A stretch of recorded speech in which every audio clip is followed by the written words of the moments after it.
Hello, fellow preppers. 'Tis I, TheRumpledOne. Basic Disaster Life Support, the course manual for 3.0 from the National Disaster Life Support Foundation and the American Medical Association. So today we're going to talk about Chapter 5, or go through Chapter 5 here. It's the Mass-Casualty and Fatality Management. Now, this is something that would have been put into place or used for that Boston tragedy just a few weeks ago. Now, the learning objectives for this chapter says describe the rationale, elements, and actions for performing mass casualty triage, utilizing standard triage categories and SALT methodologies, and reinforcing the need for information reporting and sharing. Discuss the all-hazards, scalable casualty management approach. Describe concepts and principles of mass fatality management. And discuss the importance of professionalism and ethics in mass casualty care. Okay, general principles of mass casualty triage. Don't mean to be gruesome, but this is what you're dealing with. It's a systematic method for organizing casualties at the scene of a mass casualty event. Okay, so you're looking at three important considerations when you're determining the prioritization. 1. Presence of a life-threatening, limb-threatening, or vision-threatening condition. 2. The immediately available life-saving and similar emergent medical and surgical interventions that can be delivered. And 3. The availability of transportation assets, including their capabilities and capacities, and their timely access to arrival at healthcare facilities. Because you have to remember, triage is you're sorting out. You're saying, okay, I'm going to work on this person first, and this person's going to be worked on last. And it's just something that has to be done. Now, there's different triage categories. You have immediate, which they use the color red for, delayed, yellow, minimal, green, expectant, gray, and dead, black. So that's just the way it is. I mean, you can't, when an event like the Boston tragedy happens, you can't sugarcoat it. You have to make these decisions. They have to be done. You have, because there's so many people and so little resources. So immediate, it says requires immediate care for a good probability of survival. That's the red. Delayed, requires care that can be safely delayed without affecting probability of survival. That's yellow. Minimal, sick or injured but expected to survive with or without care. That's green.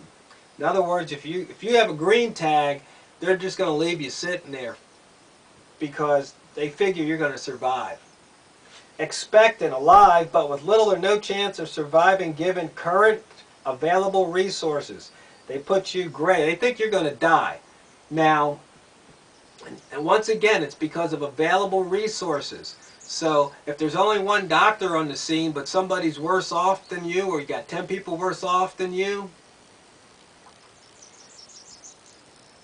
but maybe worse off isn't the right way of putting it. You're worse off than them, so they have a better chance of surviving than you do.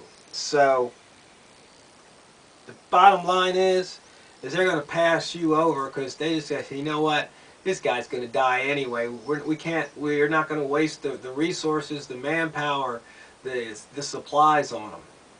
And then dead, that's a fatality with no intrinsic respiratory drive. It means you ain't breathing.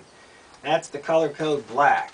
So that's the categories that they use. Once again, triage is sorting things out so the doctors know, nurses know who to work on first.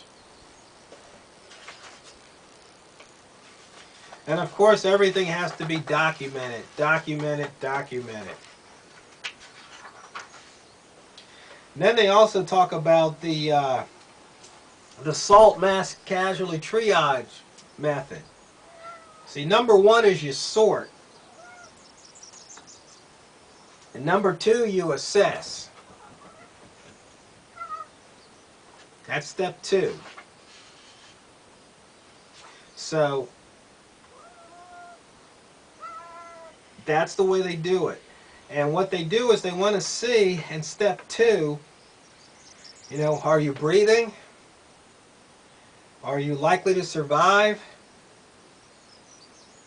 And in the assessment, that's when they put those color codes on you.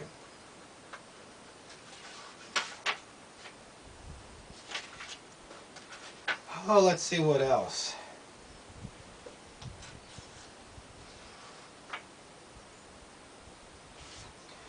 Well, let's see, then they talk about the casualty transport and evacuation. And then the mass fatality management. Once again, not to be gruesome, but you're going to have to deal with dead people. And you're going to have to take charge of dead bodies and human remains. You're going to have to identify and examine the remains. You're going to have to move the deceased to the morgue. And you're going to have to maintain custody of the bodies until they're released. And somebody's going to have to determine the cause of death. You have to return personal items to family members, and the final disposition decisions for the bodies, and determining and recording the cause of death and circumstances surrounding the death, and issue death certificates. It's just something that has to be dealt with. Remember, this course is for medical professionals. They talk about the casualty reporting, identification of tracking, the profession. Tracking, that's one thing. And the professionalism and ethics in mass-casualty care. So, one of the things is that you have to be professional.